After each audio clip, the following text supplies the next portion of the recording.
Hola querida familia, un saludo para todos. Nos encontramos en el sexto video. Hoy vamos a ver un tema muy importante antes de ver las profecías del fin. Se titula La diferencia entre la Iglesia de Cristo y la Iglesia Católica, porque cuando nos hablan del término iglesia debemos tener claro de qué se trata. Aquí no solamente vamos a ver las diferencias, sino vamos a ver un tiempo histórico. Nos vamos a ir al tiempo de la iglesia, este tiempo muy importante que es la iglesia de Cristo, viéndola nuevamente desde un punto de vista histórico. Aquí va a haber información muy importante. Tenemos este periodo de tiempo, desde el año 4000, desde la muerte de Cristo hasta el año 6000. Es un tiempo que yo les estaba hablando del tiempo de la iglesia, pero tenemos que ver desde el punto de vista histórico qué personas estuvieron durante este tiempo después de la muerte de Cristo. A continuación se los mostraré. Si durante el ministerio de Cristo Él da un mensaje de austeridad y de unidad, ¿en qué momento del tiempo se convirtió en ostentación? ¿En qué momento el mensaje que Cristo vino a dar al mundo no fue tomado en cuenta? Hay una gran diferencia entre la iglesia primitiva de Jesucristo, la iglesia verdadera, y la religión que surgió después. Vamos a hablar de la iglesia primitiva, la primera iglesia de Cristo, la cual fue conformada por los 12 apóstoles, que fueron perseguidos, matados y torturados por el Imperio Romano y por emperadores tales como Nerón y Tito. Vemos que para esta época de la iglesia primitiva de Cristo, luego de la muerte de Cristo, hubo una persecución a esta iglesia primitiva. Entre ellos los 12 apóstoles. Yo les quiero mostrar algunas de las muertes de estos hombres. Pedro, después de pasar por múltiples juicios en Roma, Simón Pedro fue crucificado. Al sentirse indigno de ser crucificado así, pidió ser crucificado boca abajo. Andrés, el hermano de Pedro, aproximadamente en el año 69 después de Cristo, Andrés fue azotado y atado a una cruz y muerto.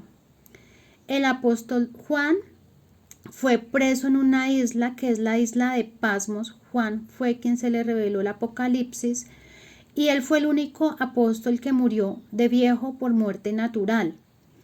Luego podemos ver por ejemplo, Felipe se dice que fue ahorcado hasta morir. Tomás fue apuñalado con una lanza. Mateo fue arrestado en Etiopía, apedreado y traspasado con lanzas y luego decapitado.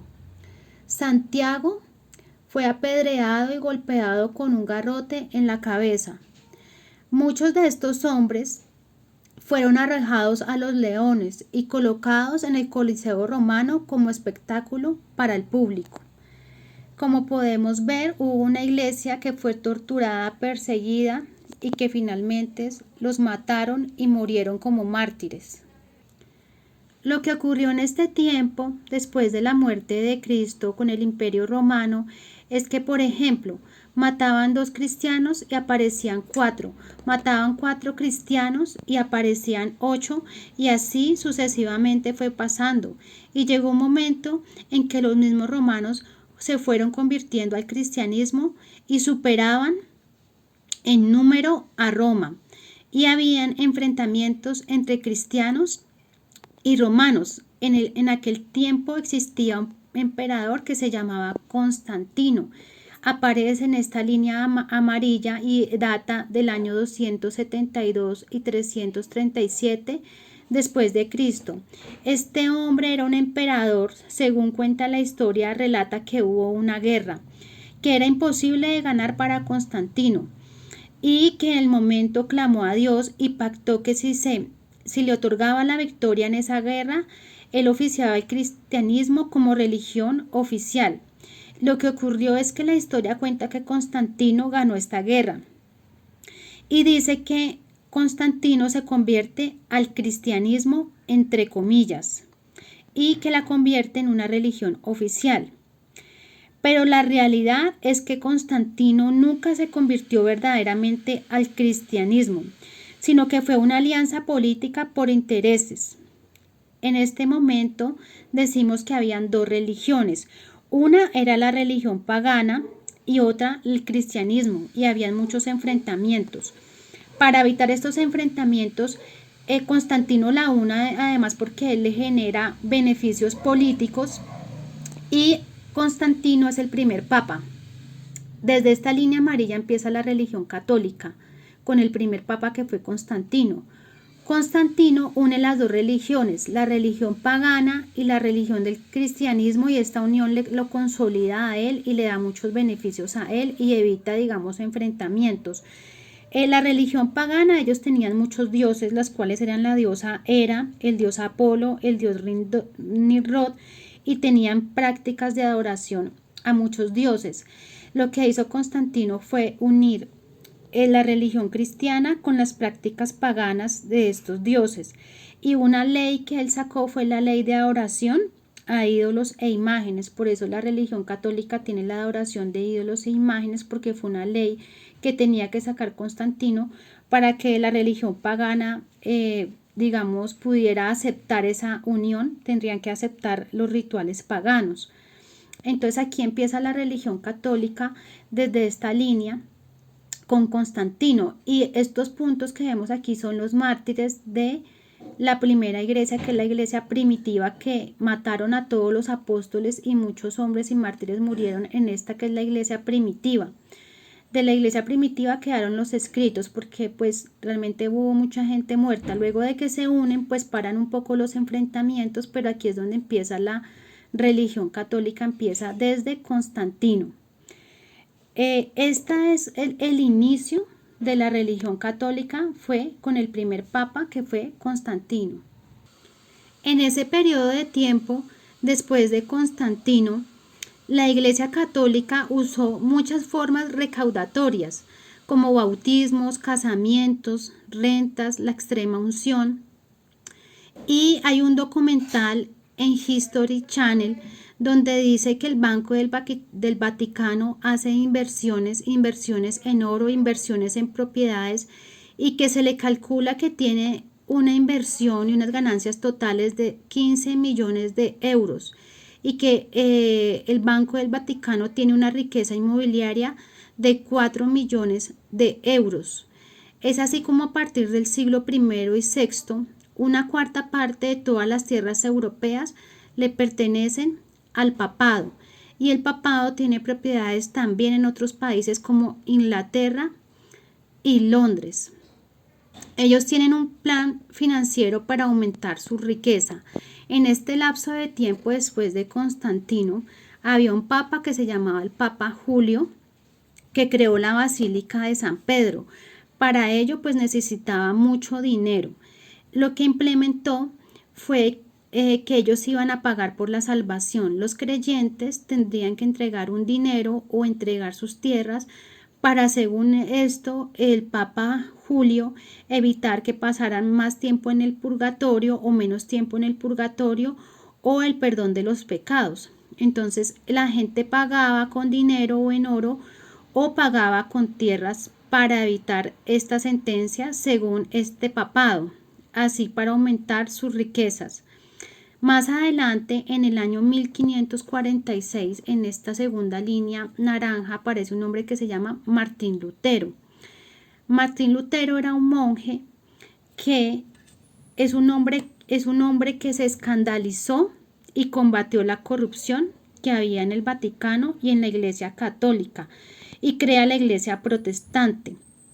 Al darse cuenta de que estaban haciendo corrupción, comprando, enriqueciéndose, él se retiró y se marchó de allí y migró a otros países, porque lo persiguieron por el denunciar estos escándalos de corrupción.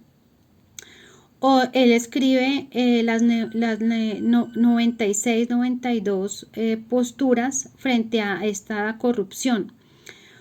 Una de ellas es el celibato, que también fue una estrategia del Vaticano para evitar que los sacerdotes tuvieran familias y estas familias pudieran heredar las propiedades, o que la esposa y los hijos de los sacerdotes pudieran heredar y que ellos perdieran propiedades, perdieran herencias o perdieran dinero.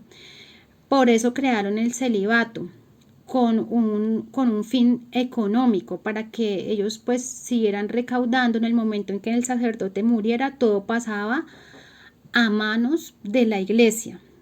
A raíz de esto también se creó el celibato, y todo, recuerden que todo esto fue después de Constantino. Estamos hablando desde el año aproximadamente 337 hasta el año 1500 de Martín Lutero, y de ahí en adelante, porque a pesar de que él denunció todo esto, pues igual la iglesia siguió creciendo y el Vaticano siguió creciendo, y hoy en día tienen una riqueza de 15 millones de euros, tienen riquezas inmobiliarias, inversiones en oro y propiedades en varios países como Inglaterra y Londres. Yo les quiero mostrar que en el libro del Apocalipsis se menciona quién es esta iglesia. El nombre mujer se refiere también a iglesia. Aquí en Apocalipsis 17:4 dice lo siguiente: y la mujer estaba vestida de púrpura y escarlata. Ustedes recuerden, las vestiduras de los sacerdotes es púrpura y escarlata, adornada de oro. Ustedes pueden ver las iglesias, pues todos los adornos que tienen estas iglesias y todo el oro que posee, las inversiones en oro que posee la iglesia, de piedras preciosas y perlas. Tenía en la mano un cáliz de oro lleno de abominaciones y de la inmundicia de su fornicación. Ustedes también pueden asociar el cáliz que usan en las misas, el cáliz que usan los sacerdotes. 5. Y en su frente un nombre escrito, un misterio. Este es un misterio que dice que Babilonia la grande, la madre de las rameras y de las abominaciones de la tierra, es catalogada como un lugar que se llama Babilonia, que es grande, que es la madre de todas las iglesias y que es la abominación de la tierra, pues por todas las cosas que hicieron. Vi a la mujer ebria de sangre, de la sangre de los santos, de todos los mártires. Ya les mencioné cómo murieron, cómo fueron muertos los mártires, estos hombres santos, de la sangre de los mártires de Jesús, de la iglesia primitiva. Cuando la vi, quedé asombrada con gran asombro. Esto se le reveló al apóstol Juan. Entonces, aquí se refiere quién es ella, ¿no? Entonces, pues podemos ver esto frente a la Biblia y lo que dice de esta religión y de esta iglesia. Para finalizar, quiero decirles lo siguiente. Es muy importante entender que Dios no mira religiones, sino corazones, y que mucha gente que es buena está en lugares y en prácticas equivocadas. Mucha gente ha aceptado a Cristo con su corazón. Es gente que ha hecho muchas cosas, como la Madre Teresa de Calcuta. Han habido muchas personas que han hecho muchas cosas buenas, que a pesar de que la Biblia en un tiempo, la misma iglesia quiso cerrar y tuvo un candado la Biblia. Ustedes tienen que recordar que la Biblia tuvo un candado, que la gente no podía leerla y entender todo lo que entendemos ahora. Nosotros la tenemos abierta y disponible para leerla y para entender. La Biblia tuvo un candado, se cerró, y mucha gente no entendía todo lo que el plan de Dios para la humanidad. Entonces hay mucha gente que ha hecho muchas cosas buenas, pero también vamos a entender estas alianzas políticas y religiosas con grandes emperadores como lo fue Constantino, las cuales deformaron y acabaron la iglesia primitiva. Entonces me despido con esta reflexión, que Dios no mira religiones, sino que mira corazones, entendiendo el tiempo de la iglesia y haciendo una gran diferencia entre la iglesia primitiva y la iglesia católica. Gracias por su atención y hasta un próximo video.